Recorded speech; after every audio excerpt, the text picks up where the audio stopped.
Tiknai, Astrakan Zumba, Astrakan Zumba, El Tanjan Durila, Stilola, Ludo, Pundila, Pustan, Dindan, Estin, Ton, Alidu, Astrakan Zumba, Tin, Zumba, Estidaban, and the Malay, Don, Yellow,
Daniel sortit du ciné-club, la tête fracassée de bruit, comme si son crâne avait servi de gobelet aux cannibales des îles Salomon, comme si sa caboche avait été cognée dans les tchin-tchin barbares.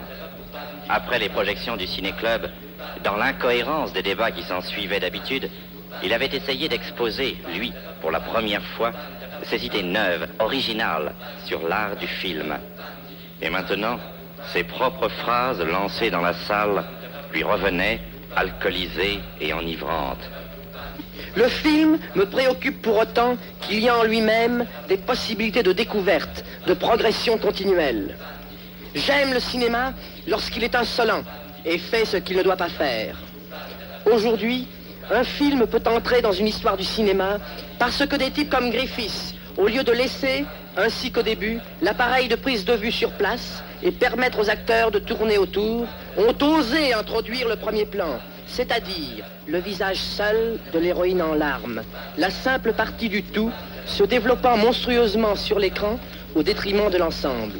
Je n'aime pas les imitateurs. J'aime dans le cinéma l'atrocité neuve d'un Erich von Stroheim.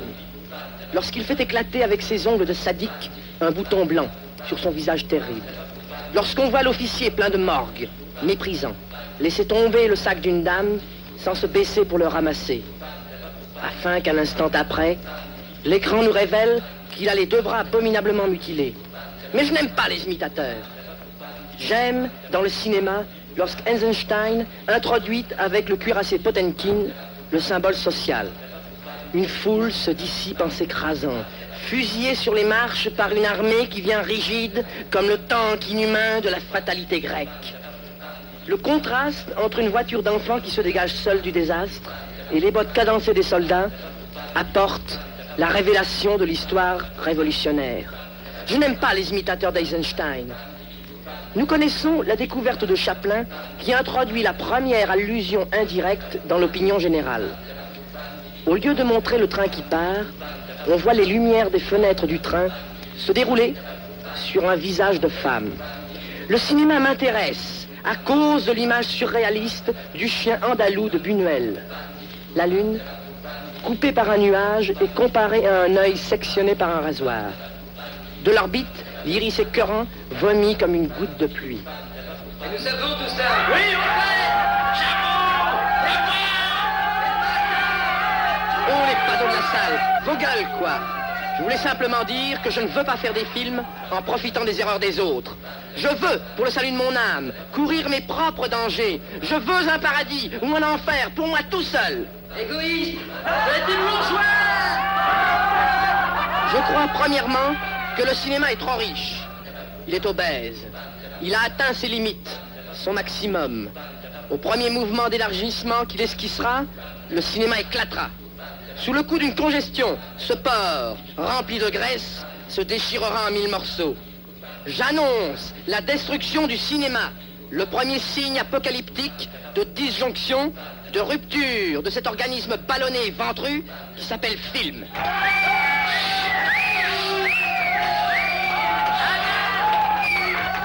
Les films d'aujourd'hui ont quelque chose d'achevé, de parfait et de tranquille.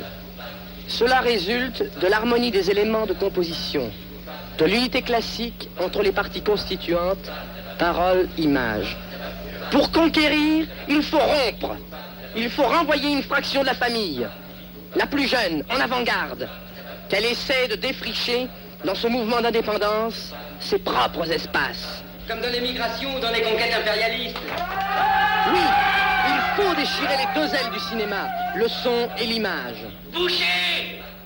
On doit casser cette association naturelle qui faisait de la parole le correspondant de la vision, ou le commentaire spontané engendré par la photo. Je voudrais séparer l'oreille de son maître cinématographique, l'œil. Je veux plaquer sur une pellicule une masse hurlante, sans rapport avec les scènes de l'écran. On doit rendre indifférent le déroulement des images par rapport à l'histoire sonore terrible qu'on projettera, qu'on lancera dans l'obscurité de la salle. Il faut couper la liaison avec la succession des photos, cohérente en elle-même, peut-être, mais de toute façon incohérente vis-à-vis du sujet des bruits. Les intellectuels, qui sont forts seulement sur ce qu'ils connaissent, sont aussi fermés dans leurs habitudes et leurs conventions que les ruminants dans leurs petites nécessités naturelles. Les paroles de Daniel étaient hachées par les hurlements de la salle. Si jusqu'à présent, la parole n'était que le commentaire de la pellicule, dorénavant, la pellicule sera le simple complémentaire, nécessaire ou inutile, du cri. C'est pas un cri, c'est un cri-cri, c'est un cric, c'est un crac, c'est un crime. Silence, laissez-le parler, idiot! Si vous analysez la composition de n'importe quel film, vous vous rendrez compte qu'il est fait d'une succession d'images où la parole, le dialogue, foudroie par des éclairs les gestes visuels des héros. J'ai regardé récemment un dialogue, ainsi que des phrases collées autrefois dans les versions muettes entre les séquences. On ne peut rien comprendre de leur lecture indépendante. Je veux que dorénavant, en elle-même, la masse parlante soit une surface précise et rigoureuse au détriment des images. Détruire la photo pour la parole. Faire l'inverse de ce qu'on a fait dans ce domaine. Le contraire de ce qu'on croit être le cinéma. Qui a jamais dit que le cinéma, dont le sens est mouvement, doit être absolument le mouvement de la photo et non le mouvement de la parole? Morveux! Mais qu'est-ce que tu vas en faire de la photographie? La photo me gêne dans le cinéma. Pour de multiples raisons, bande d'imbéciles. La photo est déjà trop banale. Toutes les combinaisons d'angles, de clair-obscur, de superpositions et de flou essayées démontrent qu'il faut aller plus loin, dépasser la photo. Il faut s'attaquer à la pellicule. Ridicule! Avant tout, il faut pourrir la photo. Le silence se fit dans la salle. Au fond, Daniel n'avait pas l'air bête, même pour ceux qui n'aimaient pas sa construction physique. Le fait que la photo soit passée de sa précision première à ses effets, de la photographie, copie de la réalité comme on disait, à la photographie artistique, de sa réalité à sa monstrueuse irréalité, de sa clarté à son clair-obscur, prouve l'avilissement incessant de la photo, donc son dépassement vers son inutilité. Lorsqu'on tripatouille une chose pour sortir autre chose d'elle, on extorque ses charmes secrets. On la tue. C'est ce que tu fais avec ta rombière quand tu la tripatouilles trop. Exactement. Pensez au marquis de Sade et à ses rapports avec le sexe faible. Le divin marquis a connu tellement de gonzesses que dans sa recherche d'inconnu, il est arrivé à un amour spécial qui est la perversion. Plus la femme était moche, édentée, déchue et dégoûtante, plus elle l'énervait et lui plaisait dans l'amour. De même, le cinéma atteint le stade où se trouve actuellement la peinture, avec les impressionnistes et les cubistes, la poésie de Baudelaire au lettriste et la musique moderne. Plus la matière est gâchée, pervertie, pourrie, plus elle est belle. Plus la pellicule est maculée, gangrénée, infecte, plus elle sera précieuse au cinéaste. La nouveauté de la création, seule, intéresse le créateur. Voilà pourquoi la laideur de l'époque le préoccupe, parce qu'elle est neuve comme beauté. Pourquoi veux-tu aller au cinéma pour voir la laideur? Tu n'as qu'à regarder ta gueule dans la glace.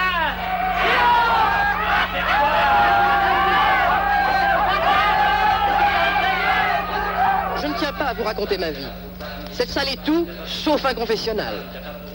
Je me rappelle que gosse, dans une des épiceries de mon père, venait la fille d'un ambassadeur qui achetait des roqueforts, des camemberts, des livaros. J'étais écœuré de la voir, en pensant qu'elle mangeait des fromages qui puent.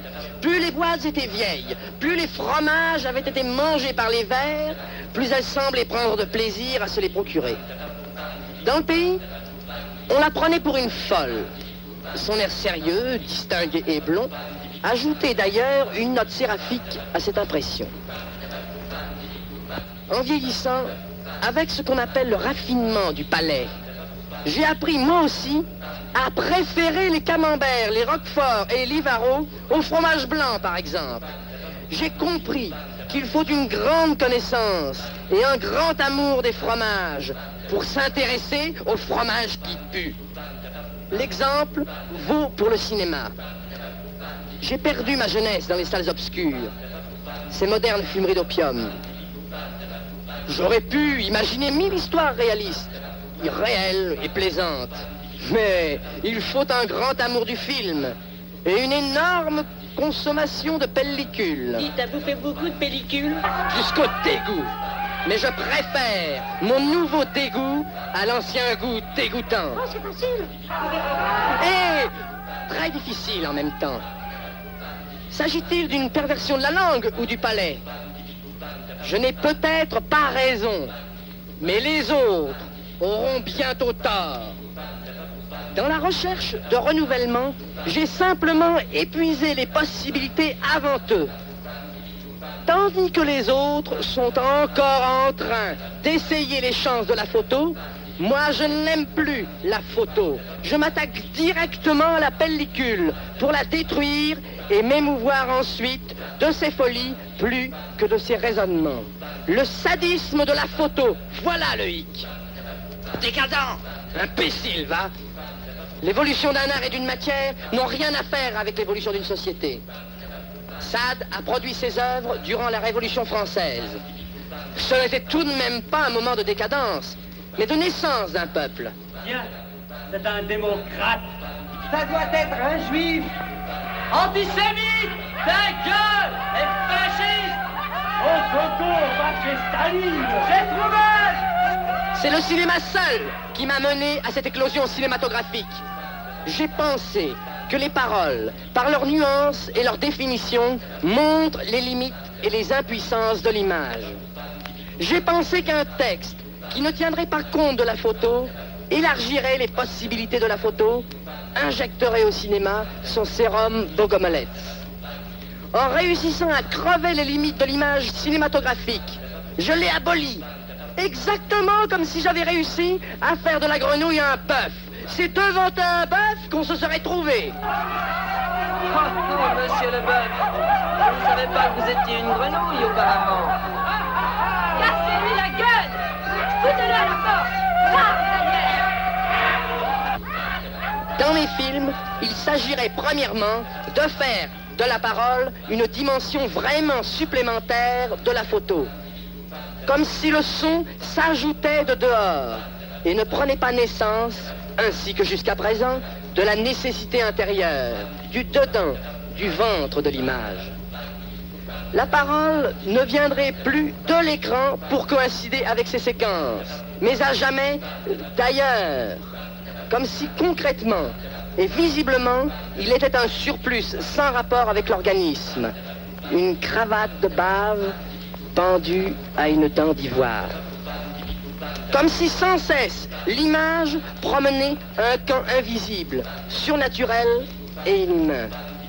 D'où une voix indifférente aux choses humaines débiterait ses oracles. Ajouter ainsi la quatrième dimension à la photo, mais une quatrième dimension d'une telle force qu'elle subordonne les trois autres, les opprime, les aplatisse, les détruise. L'enrichissement de la photo m'a mené ainsi à son émiettement, à son grignotement. Monsieur la souris, ne souriez pas. Un rat pourrait vous entrer dans la gueule.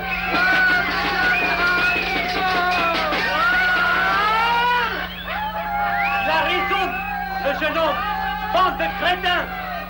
Lorsque la matière d'un art est déchue, tout ce qu'on veut dire dans cette matière est déchu d'avance.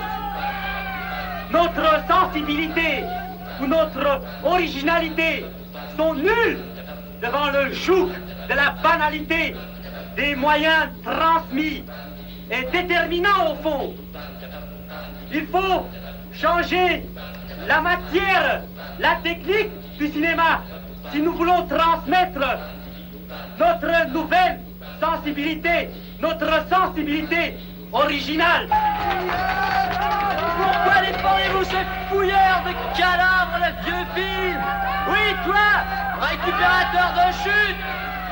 Des chutes de rats, des chutes de Niagara, de Tubis bleu, et des chutes de cheveux de demain. Va, Figaro du cinéma. Mais public de bœuf, face de porc-cuit, vous ne comprenez pas que mon ami, ce jeune homme qui s'appelle Daniel... Bonjour Daniel, c'est moi Pierre, je vais te défendre d'ici du fond de la salle. Vous ne comprenez pas? Daniel veut dire que le cinéma possède déjà ses chefs-d'œuvre et que nous n'avons plus rien à faire. qu'à mâcher ces chefs-d'œuvre, à les digérer et à les vomir.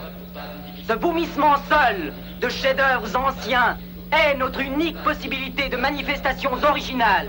Le crachat seul de chefs-d'œuvre est notre chance unique de créer dans le cinéma nos chefs-d'œuvre à nous. C'est ce que représente au fond Picasso dans la peinture en tant que créateur de déglutition et de crachats, de toiles anciennes, bien digérées. La photo du cinéma doit donc entrer dans sa phase infernale, dans sa phase du mal.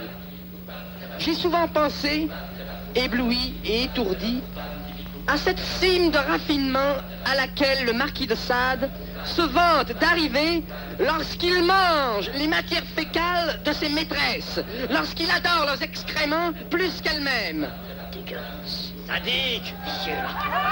Cime que, hélas, je suis loin d'avoir atteint. Mais je sais que le cinéma se nourrira de l'excrément de ses propres photos, ou alors il se figera dans le pompiérisme académique qu'on appelle Hollywood, l'URSS ou l'Italie. Agent de l'étranger! Daniel pensait que la culture française est étrangère aux imbéciles et qu'il sera un métèque pour tous les imbéciles du monde. Comme on dirait, tous les imbéciles du monde, unissez-vous, déchirez les chaînes de cet agent de l'étranger qui est, au fond, de nulle part. Vous êtes une bande de crétins dans l'ensemble. Mais peut-être y en a-t-il un seul qui comprenne, et c'est pour lui que je divague. Du point de vue de la photo, je ferai foutre la pellicule en l'air avec des rayons de soleil. Je prendrai des chutes d'anciens films et je les rayerai, je les écorcherai pour que des beautés inconnues paraissent à la lumière. Je sculpterai des fleurs sur la pellicule, quitte à faire de ce désordre un ordre neuf, demain, exactement comme Cézanne a fait de l'impressionnisme un art de musée. Je voudrais un film qui vous fasse mal à l'œil, réellement, comme durant le déroulement de ces vieilles projections qui se coupent et se détruisent, et où l'on voit les numéros 1, 3, 5, 7 à toute vitesse. J'ai toujours adoré les numéros qui passent sur les bobines. Peut-être parce que cela arrivait dans de vieux et beaux films classiques. Et mon goût s'est déplacé de ce que j'ai aimé à ce qu'accompagnait cet amour. Cinéma avec un mal de tête. Il y a tant de films chaque semaine d'où l'on sort aussi crétin que l'on y est entré. Je préfère vous donner des névralgies que rien du tout. Je ne suis pas payé par un oculiste pour lui amener des clients. Mais je préfère vous abîmer les yeux que de les laisser indifférents. Mais dans cette pagaille de la vision, la voix seule sera cohérente et terrible, en attendant que des recherches et des créations prochaines la rendent incongrue et défigurée. Il faut que le spectateur sorte aveugle, les oreilles écrasées, écartelé dans cette disjonction de la parole et de l'image, et ratatiné dans chacune de ces zones séparées. La rupture entre les paroles et la photo formera ce que j'appelle le cinéma discrépant. Je lance le manifeste du cinéma discrépant. J'appelle une pellicule lacérée ou travaillée volontairement par le cinéaste une pellicule ciselée. Tu emmerderas les spectateurs. Je ne crois pas. Mais de toute façon, j'emmerde les spectateurs. Au fond, je sais. Ceux qui détesteront spécialement mon film, ce seront les opérateurs, les hommes de métier du cinéma, pour qui le cinéma n'a jamais été un art créé, mais une industrie à syndicat de défense de la production donnée. Mais encore une fois, qui a jamais dit que le cinéma est l'art des photographes? Mais si la photo ne compte plus, ce n'est plus du cinéma, c'est de la radio, c'est de la lecture dans un fauteuil. Pourquoi pas? La radio, par la télévision, est devenue une espèce de cinéma. Pourquoi le cinéma, en retour, ne deviendrait-il pas une espèce de radio? Monsieur, vous avez raison. Il y a sans cesse un déplacement des arts. La poésie et la peinture sont devenues musique.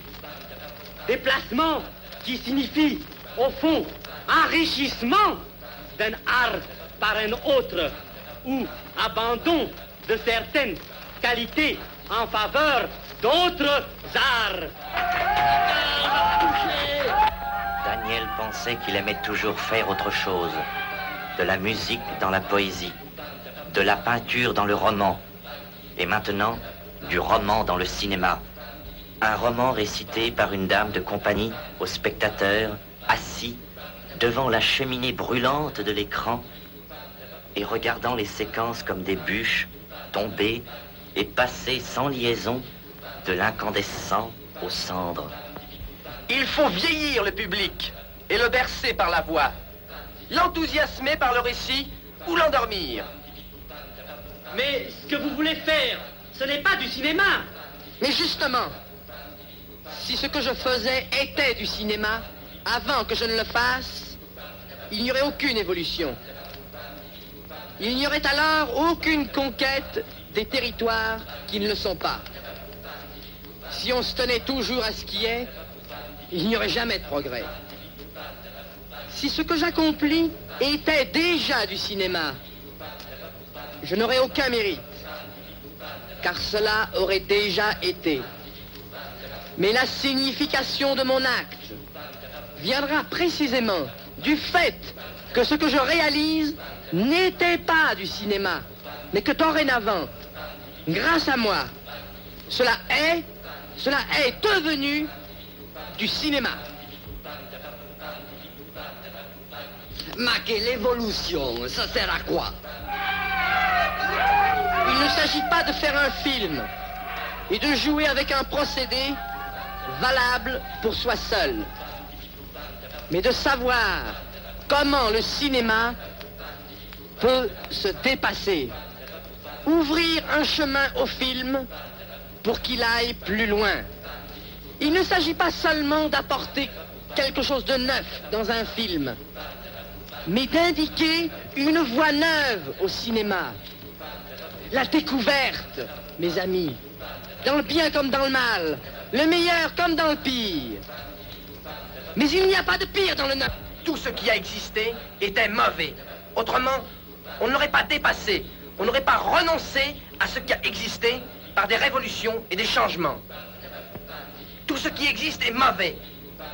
Il ne nous reste que l'avenir seul, c'est-à-dire la création, la lutte pour autre chose.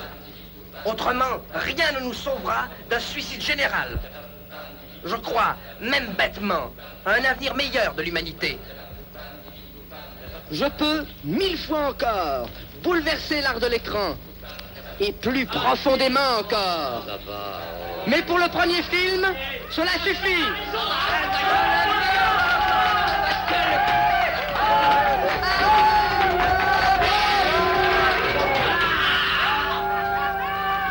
Et Daniel sortit de la salle. Il pensait, voilà la bagarre. Il faut mettre mon laïus du ciné-club et les réactions des autres, de la populace éternelle. Il faut mettre tout cela dans mon film. Ce sera pour la première fois qu'un film aura pour sujet l'éternité du cinéma. Le cinéma en tant que réflexion sur lui-même. Le cinéma en tant que producteur de chefs-d'œuvre originaux. Et cela en dehors d'autres trucs. C'est la première fois qu'on présente un manifeste du cinéma dans le cinéma. C'est d'ailleurs la première fois qu'on introduit le ciné-club dans le cinéma. C'est-à-dire qu'on préfère la réflexion ou les débats du cinéma sur le cinéma au cinéma ordinaire en tant que tel. Daniel arrivait d'à Saint-Germain-des-Prés. Et il était dans ce soir du 29 septembre 1950, rempli de joie et d'épouvante. Car la lie du débat avait gonflé, cultivé et développé son film futur. Tout entier, il le voyait, dès le générique jusqu'à la fin, devant ses yeux.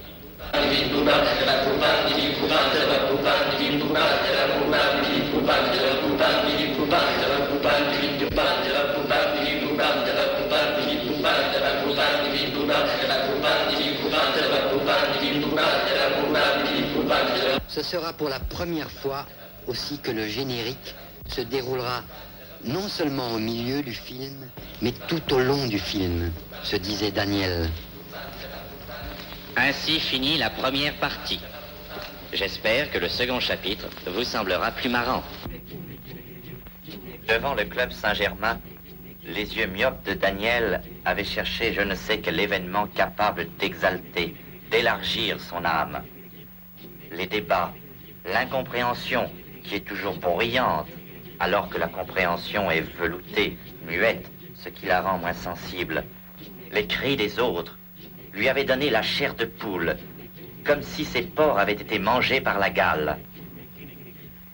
Dans le bar, après avoir fouillé l'obscurité, plutôt pour être vu d'un ami que pour voir, il quitta l'endroit et se dirigea vers le café Bonaparte lorsqu'il eut l'impression qu'on l'appelait. Daniel! Daniel! Il se retourna. Daniel, Ève te demande.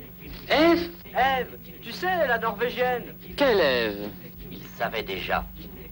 Il revoyait Ève, avec sa démarche d'impératrice méchante, ce marbre froid comme l'image sculpturale de la guerre, et les algues vertes de ses yeux verts, et une immense chevelure blonde, comme si elle portait tout le soleil sur sa tête marine. Cette fille l'avait hanté durant des journées entières depuis qu'il l'avait rencontrée au vernissage, où il avait pris la parole et où il s'était fait foutre à la porte par la patronne, parce qu'autrefois il l'avait insultée dans la presse, la patronne. Sic. Ève l'avait tourmenté jusqu'au soir du 23 août, lorsqu'il était sorti de sa chambre après une de ses orgies de sommeil, prêt à s'accrocher à n'importe quelle fille. Vous, une autre, avait-il dit à une de ses partenaires de danse, dans un élan de je m'en fichisme? N'importe quelle fille qui serait capable de le traîner dans le réveil et le rire. Ce soir du 23 août, il avait épinglé son œil dans la chevelure blonde qui lui tournait le dos, comme si son regard épinglé avait été un ruban. Vous dansez? J'ai l'impression que vous êtes seul. Sans détourner la tête. Je suis seule et j'entends le rester. Il avala un sac d'aspirine plein de pipi. Ah bon? Et toute la place eut un goût de cendre, et les danseurs lui semblèrent crottés. Il abandonna les lieux, comme on change de carrière, et alla s'exercer ailleurs. Vous, une autre? Depuis, il avait souvent rencontré Ève dans le quartier. Son œil s'était rincé, délavé de sa vision. Il avait dilapidé l'image de cette jeune femme et deviné la nostalgie qu'elle promenait tous les jours de bar en bar, de bistrot en cabaret. Cette fille prenait l'attitude hautaine des actrices de cinéma, espérant ainsi avoir les aventures de ses héroïnes chaque soir, alors qu'au cinéma, le film ne pouvait raconter qu'un phénomène unique. Une aventure advenue par hasard dans l'existence de ce personnage et qui ne peut jamais se répéter deux fois dans la vie, semblable en cela au gros lot. Quelques semaines après le soir du 23 août, le jour même où la tache noire l'appelait pour lui dire qu'Ève voulait le voir, comme il était en train de parler dans la rue avec un de ses amis, il vit Ève s'approcher brusquement de lui. C'est vous qui m'avez invité à danser dans la rue le soir du 23 août? Daniel hésitait. Je ne sais de quel souvenir ancestral il avait peur de recevoir une gifle. Est-ce que je n'ai pas encore fait une saloperie? Ces gonzesses sont si susceptibles. C'est pourquoi il répondit à la fille, hésitant. Oui. Elle projeta sa réplique préparée d'avance. Justement, je voulais m'excuser. J'ai beaucoup regretté mon impolitesse. Tu parles, qu'est-ce que... Je suis prête à me racheter. Je voulais me racheter. Ce mot « racheter » revient dans sa bouche, où la sûreté de son expression et de sa pensée escamote l'accent étranger, les impiétés rocailleuses de ses paroles.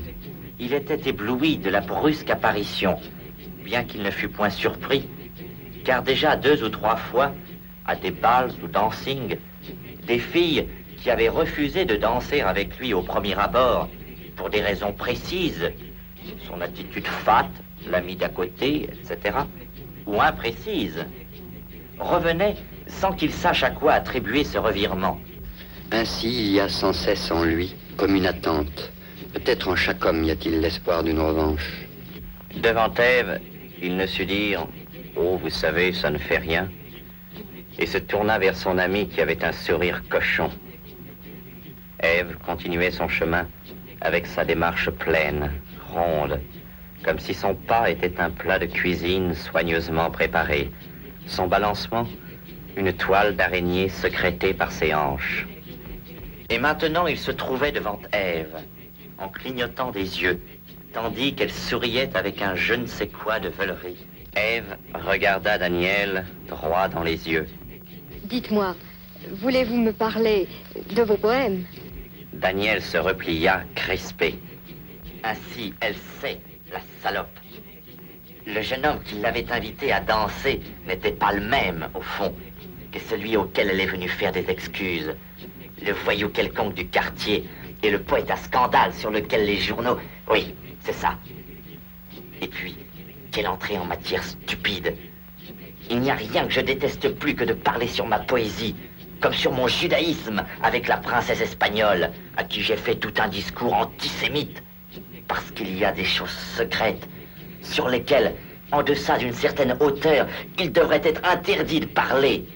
Bien que j'adorais discuter avec Rémi de la Kabbale ou avec le rabbin. Aux autres, je préfère dire que je suis un étudiant quelconque, jeune brute, qui ne sait que discuter femme, danse, vedette, et qui ne fiche en rien. L'idéal, quoi, l'homme prestigieux et puissant faisant défaut à l'humanité sociale, auquel on ne peut pas faire du mal parce qu'il refuse tout. Mais avec Ève, trop tard. Elle sait à qui elle a affaire et connaît ses ficelles. Voulez-vous plutôt qu'on se promène sur les bords de la Seine? Au fond, je n'aime pas les relations anonymes avec les êtres, songeait-il. Les autres portent un masque de mots et d'attitudes, masque qui ne se brise réellement que dans le cri de l'amour. Voilà pourquoi je déteste les relations qui se basent sur « Bonjour, que lisez-vous, comment ça va ?» On ne se mesure vraiment que dans l'épreuve du désir. Et la femme authentique, faite de secrets, de songes inavoués et de franchises nocturnes, se révèle là, sous sa face véritable de beauté ou d'indifférence. Alors nos relations même se scellent selon cette zone de vérité. Ensuite, à partir de ce fondement, on peut aller dans le quotidien, car on sait à quoi s'en tenir l'un sur l'autre. L'amour a mis nos vies en question exactement comme les grands livres ou les grands périls. Si je déteste avoir des discussions avec les femmes que je n'ai pas connues dans le lit, c'est parce que je ne tiens pas à tricher. Que voulez-vous qu'on se dise, madame? Je ne vous connais pas. Je n'aime pas les hommes en général, et l'unique chose qui me lie encore à eux, c'est l'amour que je porte à leurs femmes. Péril Daniel, lorsqu'une femme lui résiste, en brisant le pont qui le lie aux hommes, il la déteste, elle et toute l'humanité. Et maintenant, Daniel longeait les quais de la Seine avec Ève. Et la Seine, à côté d'Ève, était comme le long cortège mortuaire d'une personne officielle. Les funérailles nationales, noir et argent, d'une ville morte, accompagnée silencieusement vers son cimetière, très loin. Recroquevillée, la Seine dormait paisiblement sous le pont, comme le dernier des clochards. Dommage que la pluie ne soit pas là, parce que la pluie rend les gens intelligents. L'après-midi qu'on descendait vers le soir, et le temps était immense, immense dans ce dimanche. Daniel disait à Ève les mêmes choses réfléchies qui depuis longtemps lui servaient de sémaphore, de guide, de poteau dans la conversation et entre lesquelles il tissait les réflexions spontanées, imbibées, infectées de l'intelligence des phrases déjà mûries. C'est vrai, j'ai envie de vous, mais j'ai peur de vos histoires. Les complications psychologiques, vous savez, tiennent place aujourd'hui de complications conventionnelles et morales. Si je pouvais vous acheter, jouir de vous, sans être obligé de passer par tous les préparatifs de la politesse, par la considération de votre personnalité, etc. Les personnalités, les personnes, ça m'embête. Quel malheur qu'il n'y ait plus d'esclaves. L'homme ne s'accommodera jamais de ne plus avoir des hommes à sa disposition. Des hommes étonnants. Il se rappelait que dans l'Antiquité, on s'achetait les philosophes. Vous êtes adorable, enfant gâté. Mais vous ne pensez pas que les pauvres, les esclaves, puissent un jour liquider des types comme vous? Daniel pensa à son élimination du Parti communiste. Et la tristesse terrible ressentie ce jour-là le ramena au souvenir de sa rupture avec Denise. La même impression devant l'abandon de la fille que devant l'abandon de sa croyance sociale, bien que plus tard tout cela lui sembla dérisoire. Mais ce jour-là, il crut renoncer, quitter, être impitoyablement éliminé de l'unique voie possible, perdre son salut comme s'il était poussé au suicide. Alors, que faire? L'étonnement qu'on puisse encore se découvrir vivant le lendemain. Vous savez, Ève, les communistes, ça me fait marrer. Qu'ils se tiennent peinards encore quelques années, c'est tout ce qu'il me faut pour faire quelques chefs-d'œuvre. Un film, peut-être. Quelque chose qui puisse se sauver de cette bave, de la bave électorale. Et puis, tu sais, je finirai adorablement dans une prison politique. Je lirai des romans policiers à la bibliothèque de la prison. Le genre de roman que j'aime. Je rêverai. Les livres, le sommeil et les rêves des femmes me suffiront jusqu'à la mort. De toute façon, je ne ferai jamais, jamais ce que je n'aime pas. S'ils ne me laissent pas lire et rêver, oh, je ferai la grève de la faim. Et je mourrai. De toute façon, ils t'auront. Qui lui avait dit un jour: tout individu, innocent ou coupable, anticommuniste ou communiste, qui ne s'attend pas à mourir d'une mort violente, fusillé ou en prison, est un imbécile. Personne n'est plus maître de son destin aujourd'hui. Au fond, bien que tu sembles de loin assez fort, tu es très fragile. Tu parles. On dit la vie. Il faut affronter la vie, etc. La vérité est que je n'aime pas la vie. Je la méprise trop pour pouvoir supporter qu'elle me blesse en quoi que ce soit. Comme si on se laissait insulter par la concierge ou l'épicier.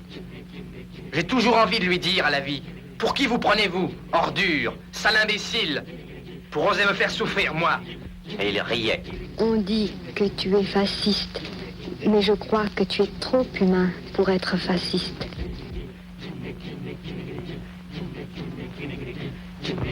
Lorsque j'ai été éliminé du parti, parce que je trouvais trop idiote ma responsable directe, une fille à lunettes et à complexe, de rage, j'ai voulu la vitrioler. Elle était trop moche pour qu'on la viole en bande. Mes copains et moi avions lancé une revue littéraire qui avait comme exergue cette phrase: nous, les animateurs de cette revue, 3 génies, nous offrons nos services aux plus payants. Mais personne n'avait voulu de nous, car personne n'a besoin de génie. mais de fidèles. On avait encore écrit dans la revue « Nous serons tous de grands hommes un jour, mais nous avons marre de tous ceux qui nous encouragent avec des paroles, incapables de sortir un sou de leur poche pour nous. Nous voulons être de grandes personnes maintenant, et non dans 20 ans, lorsque nous serons vieux. Nous sommes toujours en retard de 20 ans pour pouvoir jouir de nos audaces et rire de nos aînés. On nous avait traités de valets de l'impérialisme.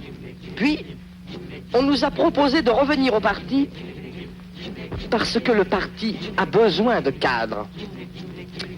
Mais j'avais goûté au plaisir de lutter pour moi-même et non pour les autres. Je ne voulais plus. Qui lui avait dit un jour, les phrases de l'autre prenaient dans sa pensée son propre style. Je ne m'entendais pas avec eux parce que je n'aime pas les slogans. La politique, parce qu'elle vit peut-être toujours d'une doctrine, répète et mâche certaines formules comme si elle prenait les hommes pour des nouveau-nés. Est-ce que je m'embête plus vite que les autres? Lorsque j'étais gosse, j'inventais chaque soir mes prières. Je voulais toujours d'autres prières. Les vérités qu'on doit répéter trop souvent ne m'amusent plus. Et les vérités qui n'amusent plus sont des mensonges, parce qu'elles ont épuisé la chaleur qui les rendait neuves et vivables. Tu sais, je n'ai jamais fait de mal à personne, autrement que dans les bêtises ordinaires de gosse, de jeune homme. Mais je voudrais cette chose énorme aujourd'hui, le droit de réfléchir comme je veux et jusqu'où je veux. À 17 ans et à 20 ans, je croyais pouvoir faire quelque chose pour les autres, pour l'humanité. Mais après, j'ai compris que je ne peux rien malgré mes peines. Je veux qu'ils fichent alors la paix à ma faiblesse. Au fond, tu sais, je n'ai jamais aimé vendre les journaux du parti. J'avais honte. Je préférais marcher sous la pluie, rentrer chez moi et lire André Breton ou Kaiserling. Ève se tourna vers lui. Les hommes qui n'ont pas les mêmes idées que moi me sont toujours antipathiques. Mais tu m'es très sympathique. Donc nos idées, au-delà des mots, ne peuvent pas être très éloignées.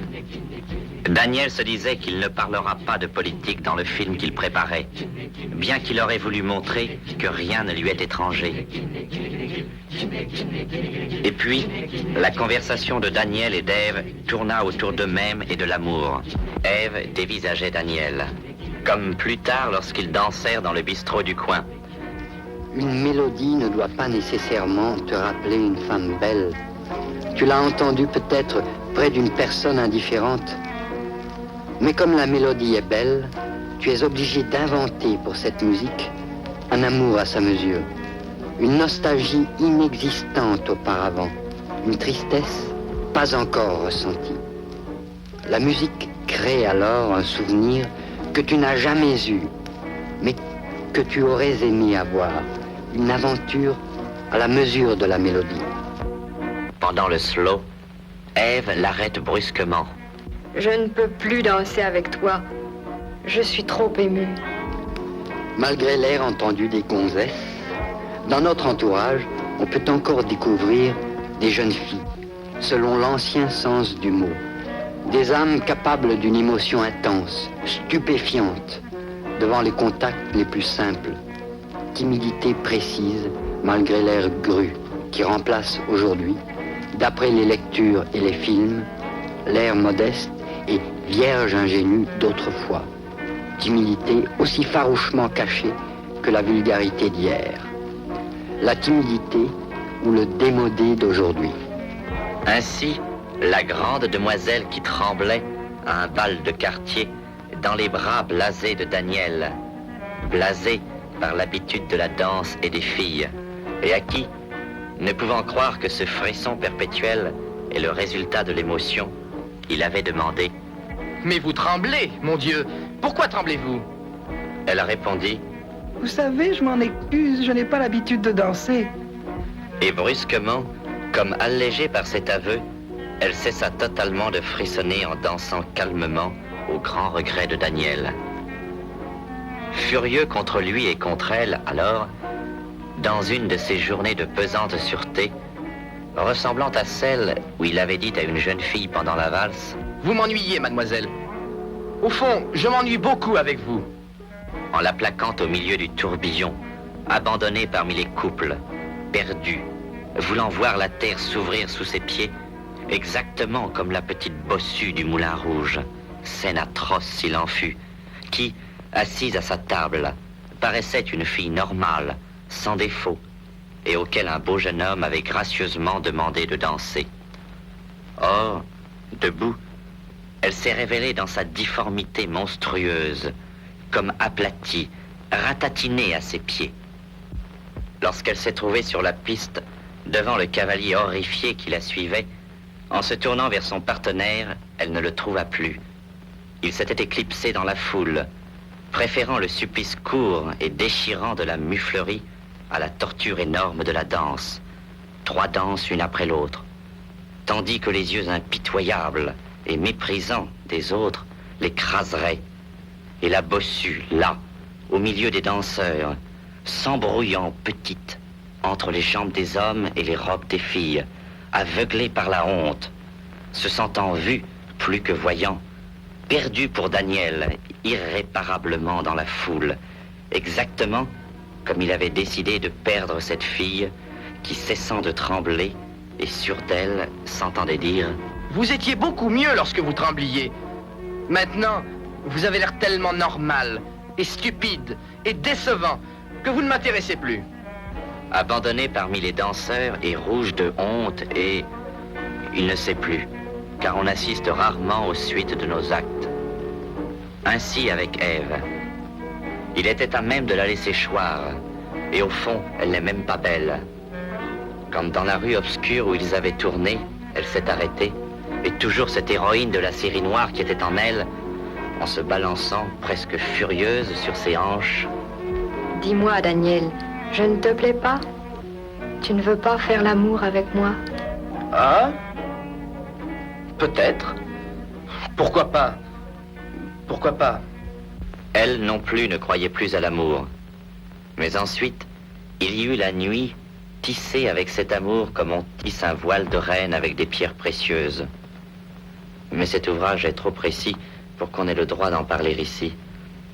Et le matin, Daniel tenait une telle place, si profonde dans le cœur d'Ève, et tellement maître du corps entier d'Ève, le cerveau frénétique de Daniel, obstrué, parfait jusque dans l'emportement incendiaire, semblait déjà si conquérant, tellement vainqueur, et là, du peu à quoi il était réduit dans sa soif d'infini, qu'Ève était morte de joie, que quelque chose de son corps et de son âme pouvait encore servir au plaisir de Daniel, qu'elle n'était pas complètement inutile à sa joie et à sa pensée.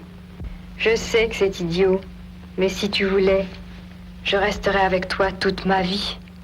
D'ailleurs, ma vie ne compterait plus alors, mais la tienne seule. Phrase qui, un soir plus tard, à table, est devenue, après qu'il se fut empiffré de Boostify, et lorsqu'il s'est excusé d'un rot bourgeois. Oh, tu peux te permettre toutes les saletés avec moi, mon chéri. Rien ne me sera sale venu de toi. Mais ce matin-là, le premier et au fond l'unique passé ensemble, à voir cette fille chez qui la réalisation physique et l'amour pour Daniel domestiquaient par un trait précis la violence, l'orage habituel, fille qui était devenue pure et nette, qui se faisait petite, petite pour être à sa place dans ses bras, qui se moulait sur le lit de Procuste que Daniel lui offrait près de lui. Fille qui retenait même son souffle, tellement elle avait peur de ne pas dépasser les limites assignées. Ce minuscule abri qu'elle remplissait de l'immense trésor de son bonheur chancelant. Et à regarder Ève, devenue la femme qu'il aimait avec cette passivité de bête, un tigre réduit à une descente de lit vivante. La pensée de Daniel, graduellement, mais coriacement, le menait à Denise. À cette Denise accrochée bizarrement durant la nuit du réveillon. Et sur le chemin, près des éditions de minuit. « Hello, Daniel !» C'était Jimmy, son copain. « Viens, je t'emmène à un bal de réveillon, donné par une entremetteuse, dit Daniel. Je veux que nous fassions un tour sur le boulmiche avant, pour m'éclaircir les idées. Et au fond, avec l'espoir irrémédiable de je ne sais quelle aventure vacante.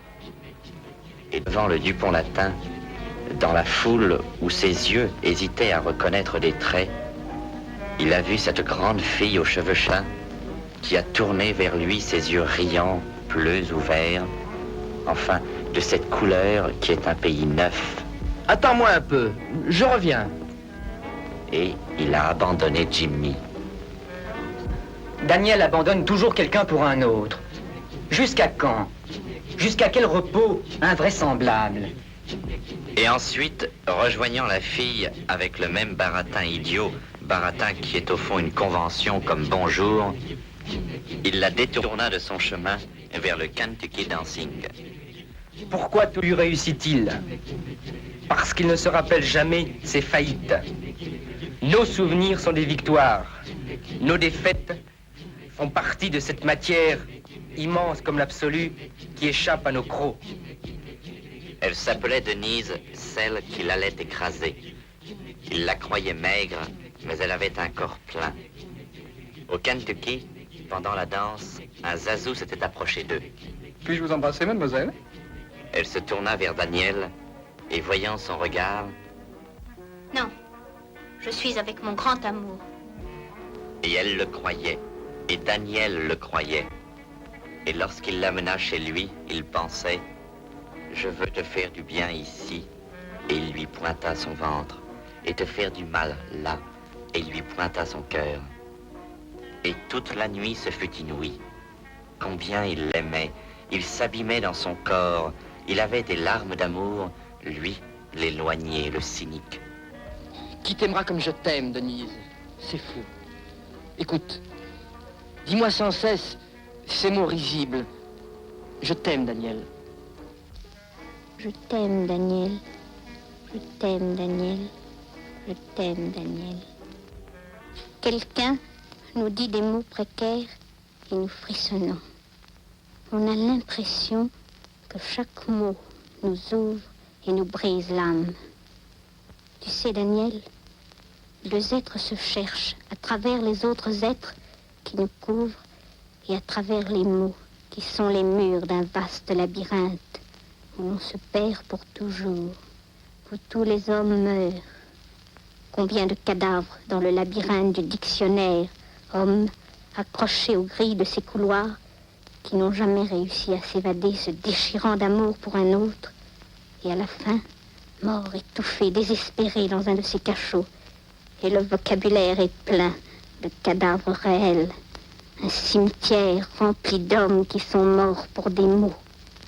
Et lorsque deux êtres se rencontrent à travers les mots et les gens qui incarnent ces mots, lorsque deux êtres se découvrent et se joignent enfin, eux qui depuis leur naissance et la naissance du monde étaient divorcés, le choc provoqué a vraiment quelque chose de cosmique. Tous les amoureux font de la littérature. Daniel aussi se crispait dans son rêve. Je suis sûr que le même mouvement qui a créé ce bonheur de hasard nous l'enlèvera, Denise. Et que nous ne sommes rien dans cette course terrible. Et que l'amour, lui aussi, n'est qu'une sucette de gosse. Mais je t'adore, Denise. Bien que ce ne soit pas des choses à dire. Avec Denise, il se rappelle tous les accidents survenus après cette première nuit. Lorsqu'il l'amena à entendre la mélodie de sitar du troisième homme qui venait de sortir dans les boîtes à musique. Ensuite, au restaurant de la cité universitaire, dans cette matinée grise, où ils frissonnaient l'un près de l'autre. Dans son âme, elle était tellement belle qu'il avait peur de la regarder. Il avait peur de ne pas la trouver à la mesure de son imagination. D'ailleurs, on ne voit jamais personne que la première fois. Ensuite, on brouille la photo quotidienne de la fille. On la tire vers soi pour qu'elle corresponde à l'image première qu'on s'est faite d'elle. Mimi lui avait dit un jour, le cœur serré. Tu sais, Daniel, le couple est quelque chose de si difficile et de tellement impossible que lorsqu'on rencontre cette unité, ce moment scelle notre vie. Toi, Daniel, tu seras peut-être pur lorsque tu perdras cette exceptionnalité de coureur de femmes et lorsque tu seras un type comme les autres, avec beaucoup, beaucoup de solitude autour, avec des zones de silence concentrique à travers lesquelles l'amour deviendra vraiment une aventure rare et difficile. Mais ensuite...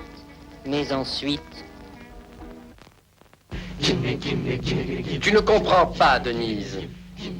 Il ne peut pas y avoir de solution entre nous deux.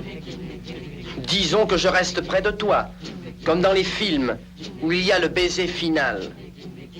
Le film écrit fin, alors qu'ici seulement, le drame commence. Il y a la décrépitude du vieillissement commun, la cuisine, les enfants, l'habitude et les rides. Tout use et brise dans cet enfer. Lorsqu'on pensera à notre amour même, on aura envie de dégueuler. J'ai vu récemment, aux actualités, les noces d'or de plusieurs couples de vieux réunis à cette occasion à la mairie. Il fallait voir ces anciens amoureux. C'était ignoble. Cette déchéance commune à laquelle ils avaient assisté. Et même, disons cette chose impossible, que l'amour ait pu persister entre eux et qu'ils soient devenus aveugles devant leur propre gueule, habitués à eux-mêmes. De toute façon, un des vieux, l'homme ou la femme, mourra avant l'autre. L'autre sera alors obligé de souffrir, de peiner de cette séparation, nécessaire n'importe comment. Voilà ce qui attend notre amour si on reste ensemble. Il y a l'autre solution, la tristesse de la séparation rapide. C'était bon, mais il faut que ça finisse. Au fond, les catholiques ont raison lorsqu'ils disent que l'amour des hommes, de n'importe quelle manière, est une déchéance. Il n'y a pas de différence entre l'amour et le plaisir, parce que tous deux sont voués à la perte. Mais je déteste l'amour autant que j'adore le plaisir, parce que le premier engage aussi mon âme, que je veux libre. Il se demandait, est-ce que je la laisse tomber, Denise, tout de suite? Est-ce que je lui dis de s'en aller? Ou je continue? Et il était malheureux de ne pas pouvoir choisir. Pour la première fois avec Denise, il avait peur de la rupture avec une femme. Il avait peur de la fin inévitable. Et plus il avait peur, plus il désirait cette rupture pour se surpasser. Plus il écrasait Denise sous son orgueil. Plus il la déchirait sous ses grincements hautains. Dans le métro... Au fond, tu te fous, Daniel. Mais moi aussi, je me moque. C'était bien, très bien cette nuit. C'était amusant, j'ai passé un moment agréable. On s'est joué tous les deux une jolie comédie. Cette phrase maladroite et idiote, comme il en lançait 10 par jour, mais sans comprendre leur sens réel, le fit tellement souffrir, et réellement, qu'à la station, en sautant sur le quai, lorsqu'elle voulut prendre son bras, il la repoussa en lui crachant « Merde! Fiche-moi le camp !» et se dirigea tout seul vers un cinéma où les images ne parlaient que de lui et d'elle. Pierre lui avait déjà dit « Tu sais, lorsqu'on brise avec une femme qu'on aime sur le chemin du retour, on s'étonne de la rapière qui brille et cingle en nous. On aime la sagacité de cette tristesse stupéfiante, sans découvrir en soi le pouvoir de chercher une autre aventure, une amie nouvelle qui nous fasse, ainsi que d'habitude, oublier l'ancienne. Mais tout interdit, fasciné par cette masse de détresse aux raisons originales, jamais rencontrées, on se voit entraîné par la fièvre, sans la craindre au fond, tellement la surprise est fraîche, car c'est cela l'aventure étonnante, la fidélité de notre mémoire à un corps ancien. Toute la nuit, il pensait. Demain, de très bonne heure, avant qu'elle aille à son bureau, je téléphonerai à Denise pour me réconcilier avec elle. Et la nuit lui semblait longue, car pour agir, il attendait le lendemain. Et l'aube le retrouva encore éveillé, fiévreux, rempli de son but, mais tellement épuisé durant cette nuit passée à faire des plans, qu'il s'endormit tout de suite, éreinté comme s'il avait fait l'amour avec une ombre. Il avait lutté avec l'ange de Denise, et il n'en pouvait plus. Ainsi, le désir, au lieu de l'approcher de sa réconciliation, le distança d'elle. Ce n'est que 2 jours après qu'il lui téléphona. Lorsqu'elle vint à l'appareil, « C'est toi, Daniel ?» Dans sa douceur, il reconnut son propre désir et l'attente, la même. Et la flamme reprit insatiable. Il n'était jamais assouvi de son corps. Il lui laissait des marques avec ses dents, des bleus qu'elle portait, comme le tampon d'un propriétaire jaloux de sa chose. Il la spoliait, lui prenait son argent. Est-ce qu'elle m'aime ou non au-delà de ses besoins les plus directs, au-delà de son pain quotidien? Il la brisait, il la détraquait, il la déchirait pour se sentir en elle. Il voulait être son désastre. Il la ravageait pour se rendre inoubliable. Il s'installait en elle. Et il y était. Jusqu'au soir où elle l'avait invité à dîner avec un homme d'affaires, un ami à elle. Or, Daniel n'aime jamais les amis des amis. L'autre les amena dans un restaurant pépère. Et comme il se plaignait sans cesse d'être sans maîtresse à présent... Les types qui ont du fric comme vous n'ont jamais d'amoureuse parce qu'ils s'occupent de gagner du fric. Ils n'ont donc pas le temps de chercher de l'amour. Et vice-versa. Vous avez peut-être raison, jeune homme. Mais vous savez, lorsque j'invite à dîner une femme bien, avec qui... Lorsque je vois au ciné un monsieur qui offre à dîner à une dame bien, pour pouvoir l'emmener coucher chez lui, mon cœur se serre. Je pense que je pourrais payer ce dîner à un jeune garçon pauvre, et terrible, et génial, au lieu de le payer à la dame bien. Je ne sais quel esprit de pauvreté se révolte en moi. Je me sens économe et avare. Je pense que si c'était moi, j'aurais couché gratis avec la dame bien. Et je me serais fait payer le dîner par elle. Oh, mais quelle mentalité! Daniel dit à l'autre de but en blanc pour l'épater, car c'était le genre de type qu'on n'épate encore par l'attitude cynique. Vous avez une gueule de porc. Votre gueule ne me revient pas. Denise, habille-toi. Et laisse tomber les hommes d'affaires. Viens. Sans dire un mot, elle a pris son manteau. Et alors là, sombre, entêté, lui... Au fond, non. Ôte-toi par-dessus.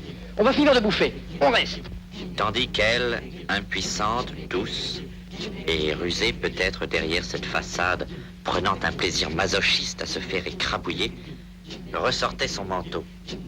Et lui, tirant la corde comme un dompteur, qu'elle se rompe cette corde, tandis qu'elle, sentant brusquement la honte de cet esclavage, remettait son manteau en pleurant, s'accrochant au fond à son amour, et à la brutalité aveugle et barbare, sans malice, de cet homme. Cet égoïsme ployant tout autour, retournant en lui-même, et vainqueur, après des fouilles de taupes craintives dans les résistances possibles terriennes de l'autre, et sortant à la fin son museau triomphateur de l'âme consommée, engloutie, avec un halali victorieux, c'était si facile au fond. Les pattes sur cette charogne dévorée, jouissant un instant de ce triomphe, avec un sentiment de reconnaissance pour la victime. De ce plaisir cannibale, Daniel ne se rassasiait jamais. Le lendemain, il attendit le coup de téléphone quotidien de Denise. Rien. Tiens, est-ce qu'elle est malade? Le second jour, rien. Ça l'embêtait de téléphoner au bureau de Denise. Elle doit être malade. Il faudrait que je sache. Il fit le numéro. Est-ce que je pourrais parler à Denise? Oui, un instant. Il reconnut ensuite la voix de celle qu'il cherchait. Allô, c'est toi, Denise? Oui, c'est moi. Mais qui est à l'appareil? Comment, qui est-ce? C'est moi, Daniel? Daniel? Quel Daniel? Mais ça ne m'intéresse pas. Clac! Elle a coupé le téléphone. Ah merde, et merde, et merde! Il monta dans sa chambre tellement épuisé qu'il alla se coucher pour pleurer. Je ferai un film de cette détresse. Je ferai un grand film avec l'histoire de ce que je ressens. 3 jours, il resta dans cette prostation divagante, se complaisant peut-être dans ses gestes mécaniques, mais pourrissant seul, pourrissant seul, pourrissant seul. Et le 4e jour, le soleil le réveilla gai, et il sortit dans la rue, promenant l'habituelle bêtise de son bonheur. Et devant la première passante, un peu potable, rencontrée... Bonjour, mademoiselle. Je vous ai vu, et je pensais que vous me permettriez de vous accompagner. Tu t'en fiches, Daniel. Elle ou une autre. Tu t'en fiches. Elle ou une autre. Elle ou une autre. Elle ou une autre. Qu'est-ce que tu appelles l'amour, Daniel? Je sais pas. Lorsque 2 âmes et 2 corps d'une puissance égale se rencontrent non seulement pour se donner de la joie, mais aussi l'orgueil de se posséder pour toujours. Un moment. C'est ce que tu cherches chaque soir sur les boulevards, comme si tu cherchais Dieu, l'amour. En se prenant comme toi, certains trouvent une épouse, d'autres des amourettes, et d'autres rien, rien, rien. L'auteur, Jean Isidore Izou, a écrit ce chapitre durant une de ces journées de tendresse empoisonnante, semblable à celles qui le sortent de sa chambre avec un « je t'aime » né de sa chair, pour personne, éclatant de désir comme un fruit dans lequel personne ne mordra jamais, tellement il semble de loin monstrueux. Mais relisant ces lignes un jour de sursaturation amoureuse, il trouve tout ce chapitre insipide. Cependant, l'auteur du film sait que les spectateurs viennent au cinéma pour avaler leur petite dose de tendresse dominicale et hebdomadaire, et bien qu'il se foute éperdument de cette histoire, il la raconte avec l'espoir d'un succès bien mérité. L'auteur n'aime pas ce genre de légende, parce qu'elles sont des questions personnelles de goût. Et les systèmes ou les formes qui dépassent ces histoires comptent seuls pour lui. Et maintenant, le voilà dans le lit à côté d'Ève. Vers 10 heures, il la quitta en lui fixant un rendez-vous pour l'après-midi. Ils devaient se rencontrer au récital Les Tristes. Avec beaucoup d'autres, il s'intéressait à la nouvelle panique qui s'était emparée de la poésie et de la musique à Saint-Germain-des-Prés. Pour ceux qui ne le savent pas, les lettristes sont de jeunes gens qui prétendent que les mots sont épuisés et d'une banalité écœurante en tant qu'élément d'émotion poétique. Les lettres seules encore, par leur sonorité, peuvent combiner la poésie et la musique dans un inédit breuvage plus proche des sensations spontanées. Mais ici, finit le second chapitre. Ève attendait Daniel dans la cave et avait retenu une place à côté d'elle. Ensemble, ils se laissèrent entraîner dans l'orbite de la folie lettriste, conscients que l'univers épuise ses drogues et s'en fabrique d'autres, conscients qu'il faut recevoir tout message neuf avec des oreilles d'enfant et non d'âne. Marche de François Dufresne. Tuhunna tihitsim dahan, tuhunna tihitsim dahuden, the hidden, the hidden, the hidden, the hidden, the hidden, the hidden, the hidden, the hidden, the hidden, the hidden, the hidden, the hidden, the hidden, dun bang dun, kun ten bin, tuhunna tihitsim dahan. Tuhunna tihitsim dahuden, the hidden, the hidden, the hidden, the hidden, the hidden, the hidden, the hidden, the hidden, the hidden, the hidden, the hidden, the hidden, dun bang dun, kun ten bin. Ballon te lihan japahe bom te ballon te lihan japahe bom te tidupsi aedom te tidom te lihan pahe tidupsi pagahom te tiri te tche Ceo, tirite, tirite, ceo, ceo, ceo, ceo, ceo.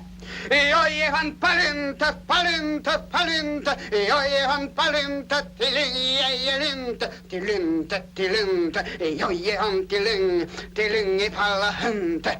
Du na, de hitzim, da halen, du na, de hitzim, de hitzim. The hidden, the hidden, the hidden, the hidden, the hidden, the hidden, the hidden, the hidden, the hidden, the hidden, the hidden, the hidden, the hidden, the hidden, the hidden. Dum, dum, dum. Volombe, volombe, volombe, clap, volombe, volombe, volombe, volombe, clap, volombe. La poésie lettriste est plus populaire que la poésie surréaliste, et même plus sociale que toute la bonne poésie moderne. Lisez un poème surréaliste, avec des images inconscientes. Après 2 pages, on s'embête. On fait un signe à la page et on reprend le lendemain. Mais on peut entendre les poèmes lettristes pendant des heures entières. On peut toujours se laisser bercer par un rythme plaisant, concentré autour d'une idée générale, facile à saisir. Cette jouissance ne demande aucun effort. J'interroge et j'invective. Poème à la mémoire de Antonin Artaud, de François Dufresne.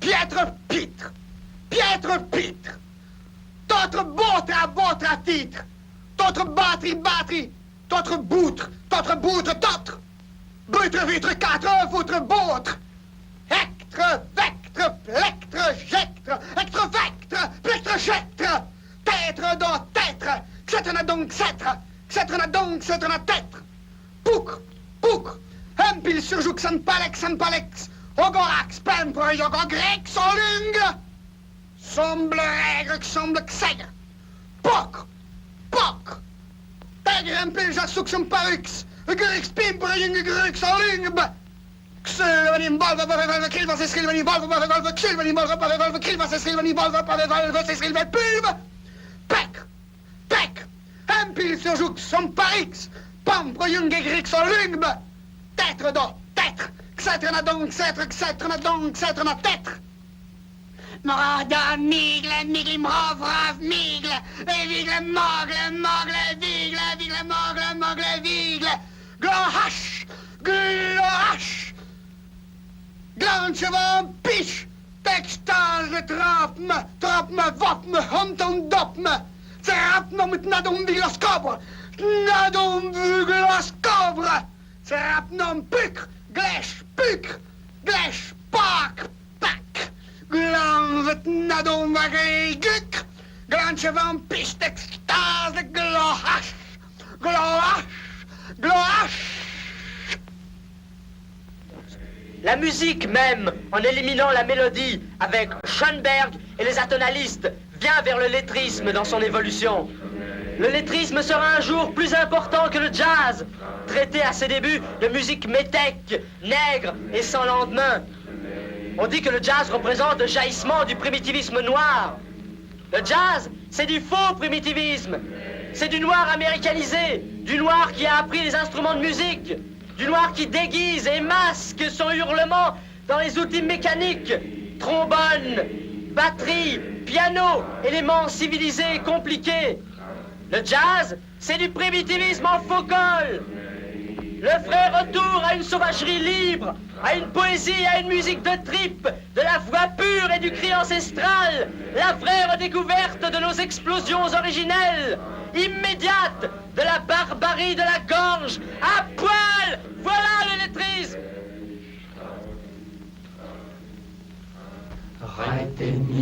Reitemin, kopa. Reitemin, kopa. Reitemin, kopa. La garage a dire, il a happy, tirer mi la clau, glutila, la plapi.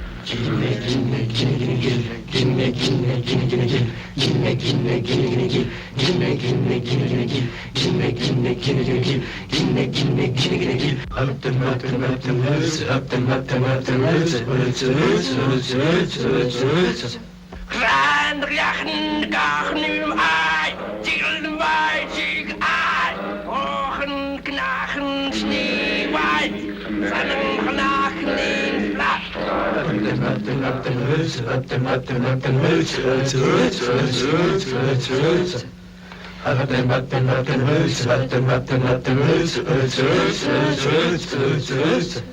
Gliachaleli, Ashley,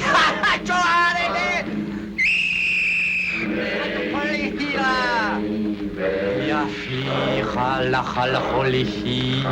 Ber la Chala, Klish l'oral, Klir, Chalafé, Broach, Lir,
Il faut avoir des souvenirs collés, des amours encerclés de ces notes.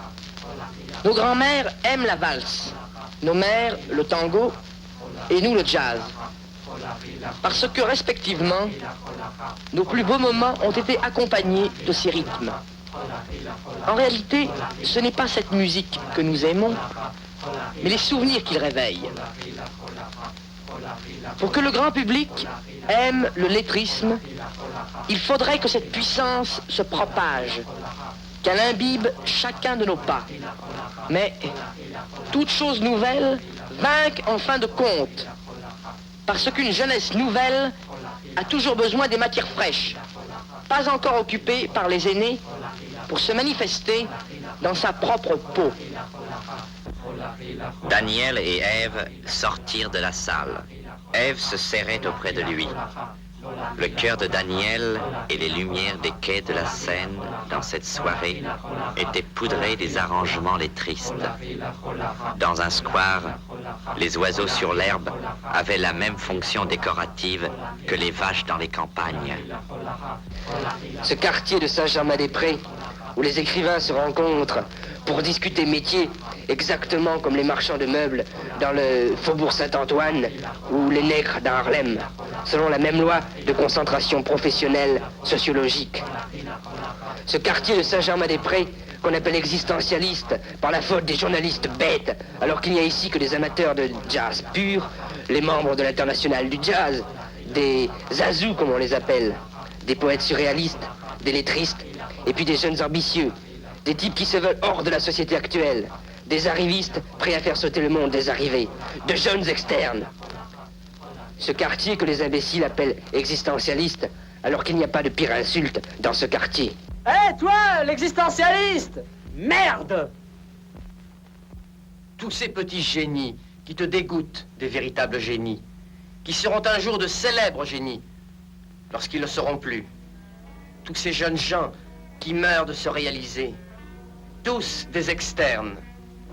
Les cafés de Saint-Germain sont des casernes où sont parqués les types qui rampent dans la boue pour vaincre et se réaliser, comme tous les soldats de tous les temps et de toutes les guerres du monde.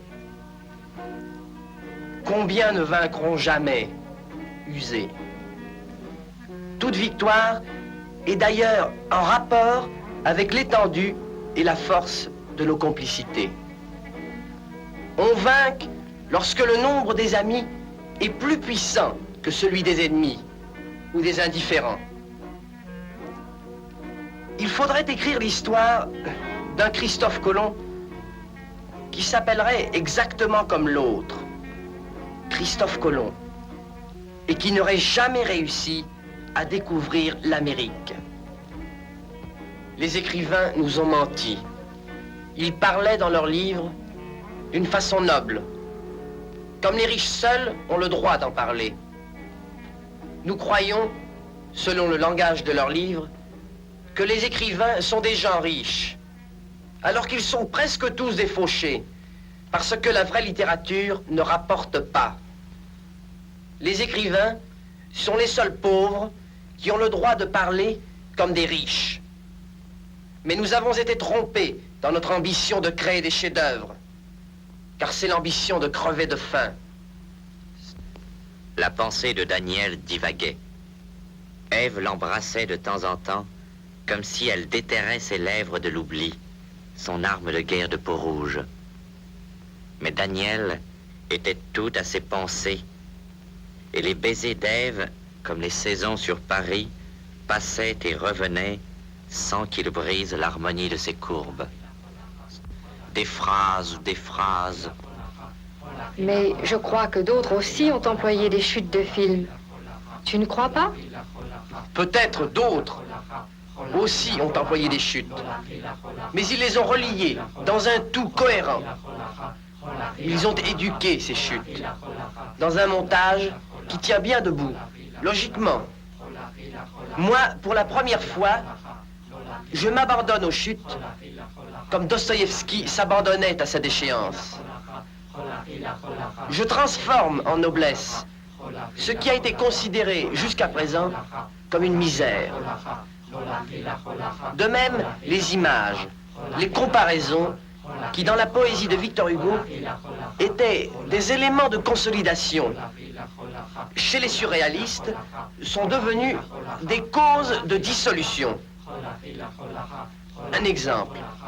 Avant, on comparait des yeux à des fleurs pour mieux marquer la beauté des yeux.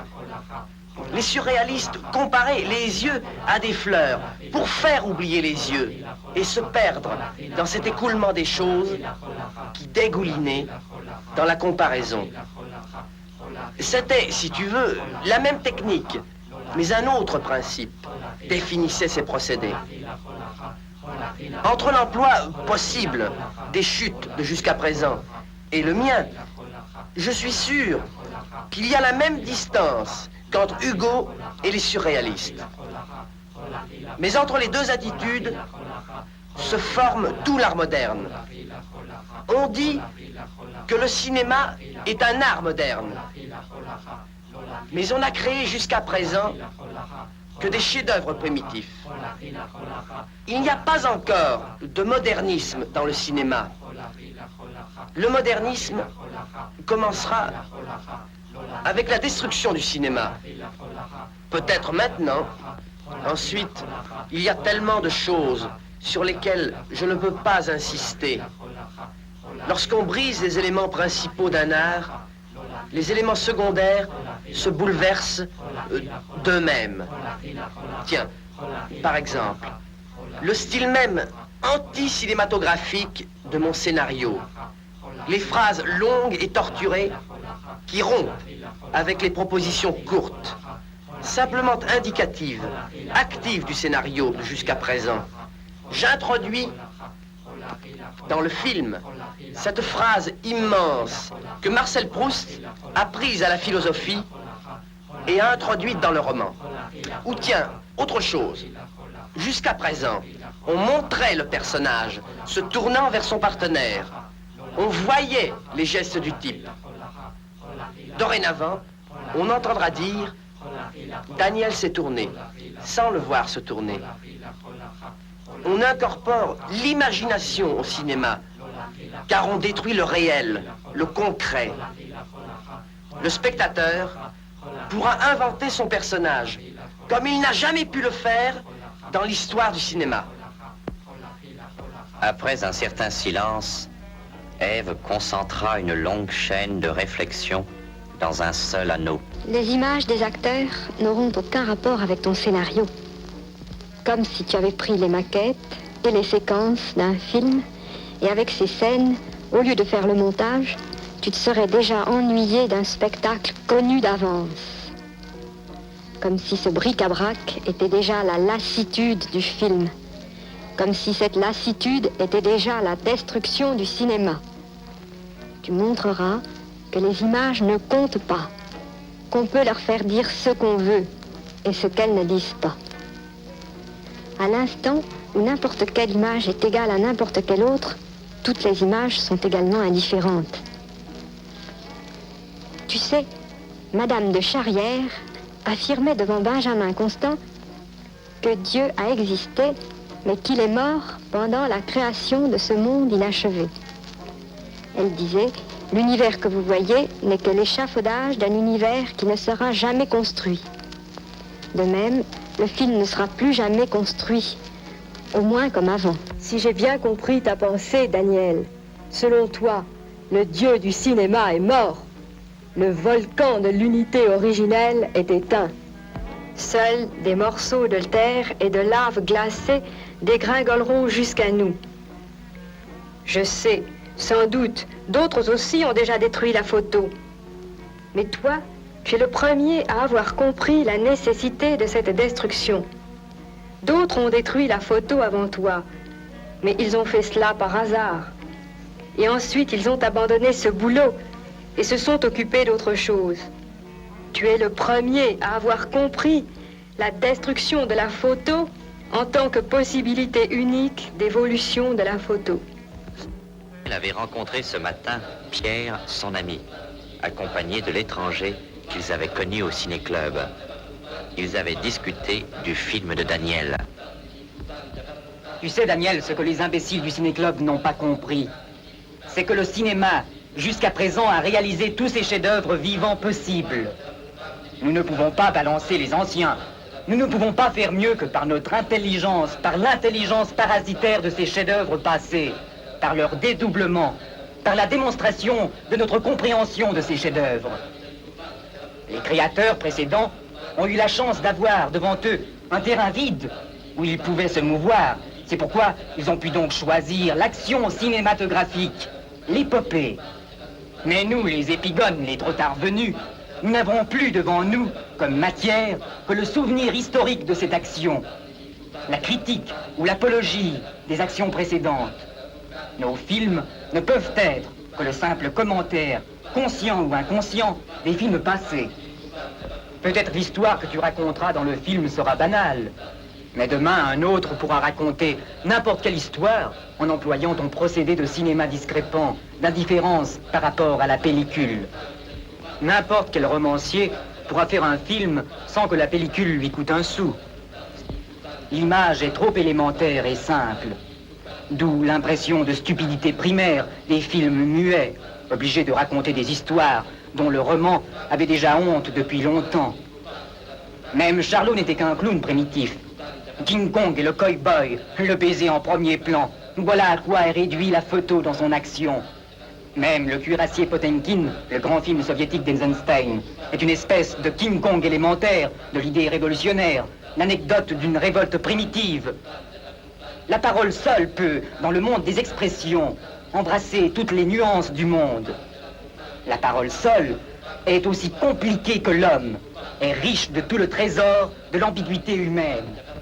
L'étranger intervint dans la conversation. Ah, c'était tout de même fantastique, monsieur Daniel. Après votre départ, on a beaucoup parlé de vous, hein. Vous serez le premier à poser des problèmes de phrases dans le cinéma, où il n'y a eu jusqu'à présent que des problèmes d'image, où la phrase n'était qu'un simple subordonné sans intérêt dans ce qu'on appelle le style cinématographique. Ah, un film de votre genre pourrait être un des plus intelligents films de l'histoire du cinéma. De toute façon, dans le cinéma discrépant, seul comme vous l'appelez, on pourrait faire le plus intelligent film de l'histoire du cinéma. Ah, qu'on a discuté après votre départ. Ils m'ont dit alors, les imbéciles, que faire le plus intelligent film par la parole son, c'est tricher avec le cinéma, qui est tout de même photo. Je leur ai répondu, mais en détruisant la photo, Daniel dédouble la photo. Il la rend plus intelligente que la photo ordinaire, car une photo destructive est supérieure à une photo ordinaire. Autrement, elle ne pourrait pas la détruire. il faut être plus fort et supérieur à quelqu'un pour le battre et le dissiper. Ainsi, un film comme le film de Daniel sera plus intelligent, film de l'histoire du cinéma, non seulement du point de vue de la parole son, comme vous dites, mais aussi du point de vue de la photo. Vous savez, après votre départ, on a discuté au Ciné-Club Oh là là. Je leur ai dit qu'il est possible que d'autres aussi aient fait des choses pareilles avant vous. Mais c'était du jeu, de la farce. On ne voyait pas bien la relation entre ces jeux et la nécessité de l'évolution du cinéma.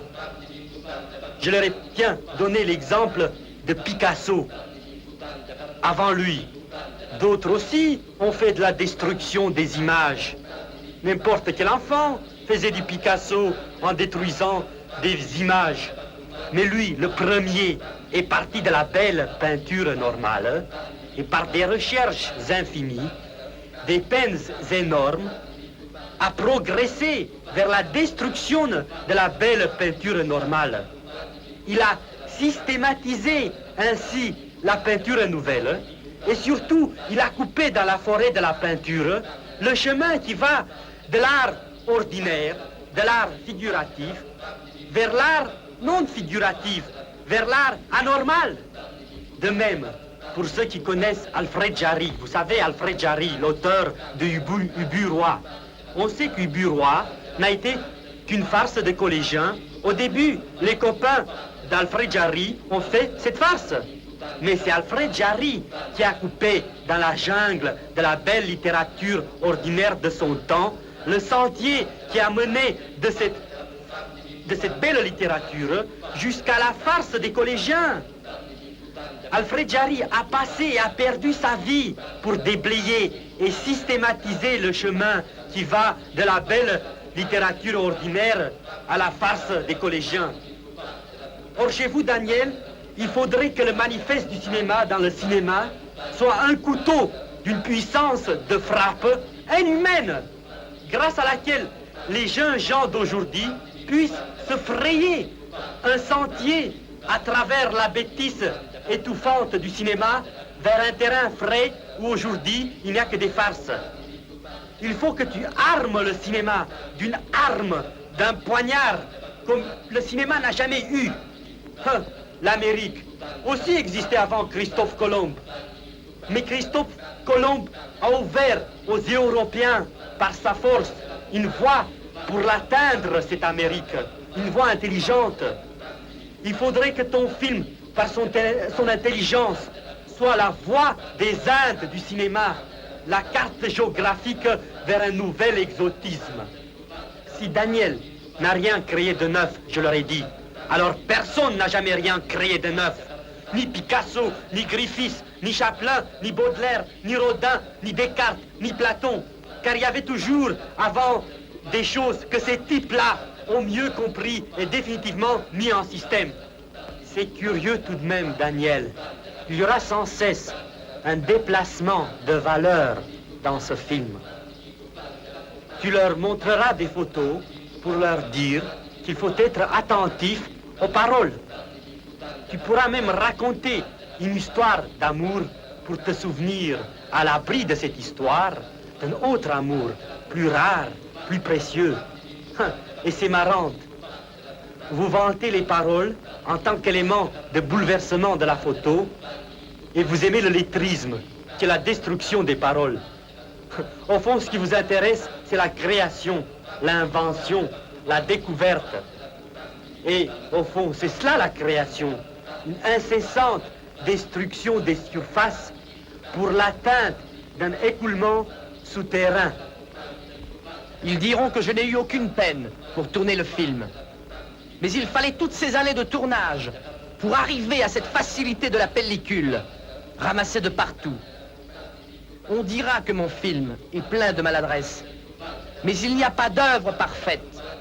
Et le cinéma est arrivé à cette phase où un art fait de ses maladresses son unique savoir-faire, exactement comme la musique moderne a transformé les anciennes dissonances en harmonie de jazz.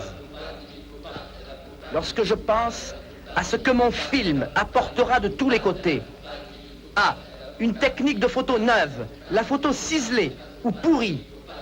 B. Une technique de scénario original, avec une phrase qui explique l'invisible. C. Un montage inédit, discrépant. D. Une manière d'envisager le cinéma inouï, le cinéma en tant qu'esthétique du cinéma.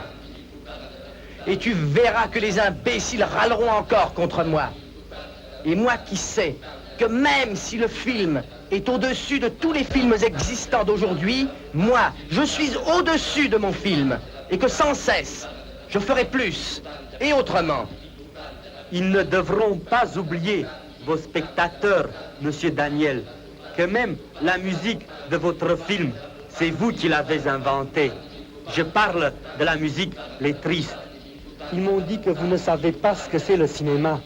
Je leur ai dit, c'est Daniel qui inventera le cinéma. Ce n'est pas le cinéma qui inventera Daniel. Et pour ne pas créer des confusions, je leur ai dit, il faut se laisser premièrement inventer par un art. Mais après, c'est nous qui inventons cet art. Chevauchant sa pensée sur le cinéma, comme un cheval ailé, Daniel franchit le pays du crépuscule.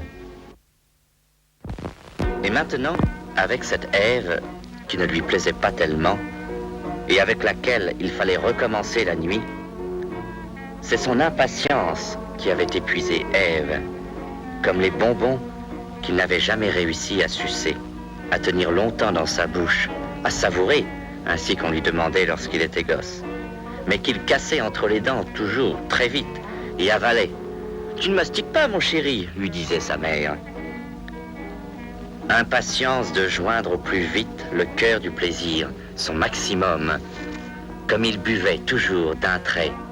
Et puis, « J'ai mal à l'estomac, maman, je n'en veux plus, je n'en veux plus. » Dans le lit, devant le corps assoupi d'Ève, il pressentait déjà sa satiété future et ne savait plus comment lui signifier lâchement son congé.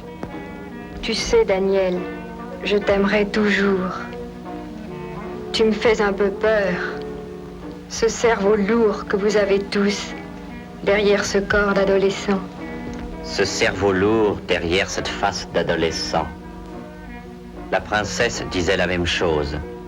Et Mimi, et Jeanne, et Rémi disaient la même chose. Je voudrais t'être toujours fidèle. Je ne te quitterai jamais. Toujours. Jamais. Tu sais, je crois que tu te fais des illusions sur nos relations futures. Je n'ai pas de temps.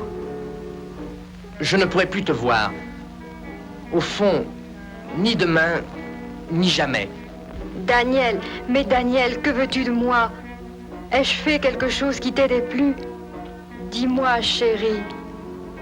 Quelle bêtise ai-je dit? N'ai-je pas fait tout ce que tu as voulu? Mais apprends-moi. Comment dois-je me comporter avec toi? Ève, je ne fais pas partie de ces jeunes imbéciles auxquels il suffit d'avoir une fille au bras pour croire qu'ils ont conquis le monde. Je sais très bien que l'amour n'a jamais suffi aux jeunes gens, mais toujours conquérir le monde. Tu me gênes. Je voudrais bien que tu t'en ailles. Daniel, mais je ne peux pas partir comme cela. Mais tu me chasses. Tu me compromets, tu me chasses. Mais tu ne penses pas. Que diront ceux qui nous ont vus ensemble? Même ta concierge rira de moi. Leur souci, la concierge, des gens comme eux, faits en fonction des autres, qui n'ont que les sentiments des autres, et rien qui dépasse les autres pour les mépriser. Des gens pour qui la haine d'un homme ou l'amour d'un autre ont plus d'importance qu'une crotte aperçue dans la rue. Formés et malaxés entièrement par la haine ou la sympathie des voisins, jamais eux-mêmes, sans cesse leurs voisins. En rencontrant des gens comme toi, si tu savais comme je crache sur tous, l'humanité. Et il aimait sa solitude, haineux. Il se voyait à 10 ans, giflant sa petite sœur de 4 ans parce qu'elle jouait avec 2 filles de pauvres. Chassant les 2 dernières, il entendait leur mère, une veuve, lui crier, pâle et féroce, « Tu chasses mes filles, mes petites orphelines, parce qu'elles ne sont pas aussi riches que toi. Dieu te punira un jour et te rendra plus pauvre et plus miséreux qu'elles. Et lui, placide, indifférent, petit monstre, timide et hargneux, ayant déjà inventé et réfuté toutes ces phrases types par ses lectures précoces, avant même qu'elles ne sortent de la pensée vulgaire de la veuve. Un copain de Daniel avait remarqué un jour... Tu es un enfant gâté. C'est vrai que je suis un enfant gâté, mais je le resterai toujours. Car les enfants qui ont été gâtés, lorsqu'ils quittent leurs parents, ne peuvent pas s'habituer à ce monde qui ne gâte pas les hommes. Ils sont en lutte contre ce monde.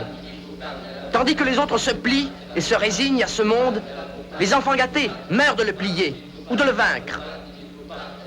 Pense un peu et tu verras. Tout homme qui a changé le monde était un enfant gâté.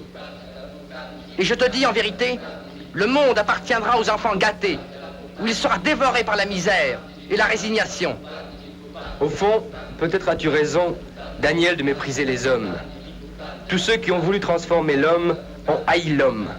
Autrement, ils n'auraient pas voulu le transformer. Les chrétiens qui tenaient à le rendre digne du paradis, et tiens, même les marxistes qui prétendent l'aimer veulent le tuer pour le changer. Et Nietzsche. Tu dois aimer beaucoup l'image de l'homme pour le détester tellement. Tu ne comprends pas, Ève. Tu me fais beaucoup de pitié. Et pour des raisons d'éternité. Crois-moi, vous tous, devant vous tous, je me sens un peu philanthrope. Tu veux défier le monde, Daniel, mais tu crèveras, pendu et craché par toute cette populace que tu méprises, comme Mussolini. Quel regard féroce brusquement, comme l'autre jeune idiote à qui je n'ai pas su ou voulu faire plaisir. Un soir, lorsqu'au restaurant, je regardais droit devant moi un couple. L'homme devait avoir 50 ans. La femme à côté de lui, 35 ou 40, mais belle, avec la jeunesse des femmes soignées. Je la fixai impertinent et elle tourna les yeux vers moi et me montra ses dents complices. J'étais si effronté et si jeune que son cœur devait se réchauffer de ma force. Alors le vieux d'à côté a levé les yeux et m'a regardé avec ce regard lointain et souriant et sage, avec ce luxe immense de la sympathie. Regard que je foulais indifférent, préoccupé de la femme seule, loup et tigre, écrasant tout, froid, n'ayant des yeux que pour la chair de sa partenaire. Or, des années après, le regard de cette idiote qui cherchait à côté de moi le plaisir seul, le regard de fauve de cette jeune fille, d'un coup, terriblement, me rappela mon regard d'autrefois. Et mon regard actuel ressemblait au regard du vieux d'antan. Et je comprenais son grand éloignement, et sa hauteur, et son je m'en fichisme souriant. Quelque chose d'aussi tranquille et ironique et amical qu'on découvre souvent, si on examine avec beaucoup d'attention, sur les visages des vieux présidents de la République. Cette bonhomie compréhensive que je méprisais en étant jeune, et que maintenant je sais lire et aimer dans les yeux des êtres qui semblent dans la folie du monde comme en paix avec eux-mêmes. Laisse-moi rester ce soir près de toi, Daniel. Il ne fallait pas me faire entrer dans cette comédie de l'amour. Maintenant que je suis dans ce rôle, je suis capable d'accomplir jusqu'au bout ce que ce rôle me dicte, de me tuer même, si tu veux. Je ne sais pas comment m'en sortir. Laisse-moi dormir près de toi cette nuit. Tu ne me verras plus demain. J'ai besoin d'aimer. Je ne peux pas aller avec n'importe qui, même si tu me chasses. Si un jour tu veux de moi, fais-moi un signe. Je viendrai toujours. Je serai à tes ordres, Daniel. Daniel ne peut jamais imaginer plus loin que son rassasiement, et sa pensée embrasse les millions de filles de ce monde, et les Mimi, et les Fifi, et les Margot, et les Denise, et les Ingrid. Le désir d'être unique, ou au moins seul, le prend alors comme une folie. Qu'elle s'en aille, qu'elle s'en aille! Ève vit son regard et sans dire un mot, sauta du lit, s'habilla vite, très vite, et sortit en claquant la porte. Mon film est presque fini, enfin, car il ne sera au fond que l'histoire d'Ève et des pensées suscitées par elle. Ève, je l'ai revue dans le quartier de Saint-Germain-des-Prés, souvent. Les corps des femmes aimées sont repris par la rue et nous deviennent aussi étrangers que si nous n'avions jamais couché à côté. Le fait que nous ayons embrassé ces êtres nous semble aussi inconcevable que lorsque nous couchions avec, l'étrangeté, la froideur, la timidité du premier abord nous paraissaient naïves. Ces femmes sont redévorées par la société qui nous les rend statues. Pour liquider l'histoire d'Ève. Cette jeune femme, à qui les gens faisaient attention de moins en moins, cherchait à avoir des tics pour se rendre intéressante. Un soir, elle avait alarmé toute la population autour d'un chien perdu dans un square. Parce qu'elle ne réussissait plus à capter les regards des autres par sa présence, ses gestes se disproportionnaient de plus en plus par rapport au milieu. Cette jeune femme devenait folle, comme une vieille fille. Car socialement, elle prenait des attitudes qu'on appelait originales ou cinglées. Elle avait encore de l'allure et une certaine jeunesse pour cacher ce phénomène. Mais on pressentait déjà en elle la vieille folle future. Son intelligence avait été poussée vers cette direction tellement opposée à ce qu'on appelle l'intelligence qu'elle se transformait en ridicule. Daniel la regardait passer sans la saluer. Un jour, assise à la terrasse d'un café, à côté d'un copain, il vit Ève, entre deux inspecteurs en civil, se dirigeant vers une voiture de police. Tiens, Daniel, voilà Ève. On va l'expulser. Elle retourne en Norvège. Elle ne cesse pas de faire des folies. Et son copain sauta vers Ève pour lui tendre la main et lui dire au revoir. Daniel restait assis à sa table, en silence, les yeux ailleurs. Je te maudis, Daniel. Je m'en fiche. Une demi-heure après, un type est entré dans le café, demandant si on n'avait pas aperçu Ève. Ève? Mais on vient de l'expulser. Expulsé? Et moi qui avais des choses à elle, à lui remettre. Daniel s'approcha du type. Vous connaissez bien Ève? Oui, bien sûr, mais pourquoi? Vous la connaissez intimement? Oui, mais... Très intimement? Vous avez couché avec elle? Mais oui, mais pourquoi? Oh non, rien. Je voulais simplement vérifier quelque chose. Son copain rigolait. Daniel voulait simplement savoir qui avait pris sa suite. Il mit une pièce de 5 francs dans le billard électrique. Daniel pensait à son film. Mon film, je l'appellerais La bave et l'éternité, ou La bave et le marbre, ou La bave et l'acier, pour marquer la distance entre la poussière de notre parole et la hauteur de son pouvoir. Je mettrai en exergue la phrase de Nietzsche. Il faut beaucoup de chaos en soi pour accoucher d'une étoile qui danse. Mon film sera comme l'enfer, composé de cercles. Il y aura le cercle premier, mes idées du cinéma et mon désir de faire un film qui envelopperont le tout. Et au-dessous, le cercle d'Ève. Et au-dessous, Denise, et Rémi, et le lettrisme. Les choses les plus chères. Mon film sera plutôt un manifeste pour mes films prochains. Une préface pour des films à venir. La concentration des thèmes, comme le sang d'un poète de Cocteau. Je reprendrai chacun des thèmes systématiquement dans mes projections de demain. Et je le développerai d'une façon plus claire et plus pure. Mon premier film sera plutôt un noyau et une promesse. Mais vis-à-vis de tous mes livres passés, je voudrais plutôt une œuvre épurée de rage. Une œuvre de calme, de réconciliation, si possible. Tiens, Ève doit être déjà à la gare entre deux inspecteurs. Mais je ne peux pas m'occuper de tout. Je dois laisser tomber du lest. Jamais, jamais je n'accepterai leur amour, leur bien et leur mal. Car ils m'offrent ce qui existe. Et ce qui existe est mauvais, parce que mortel. Aux côtés de Daniel, son ami marquait sur le cadran lumineux du billard électrique 30 000. Ce qui lui donnait le droit de recommencer la partie gratis.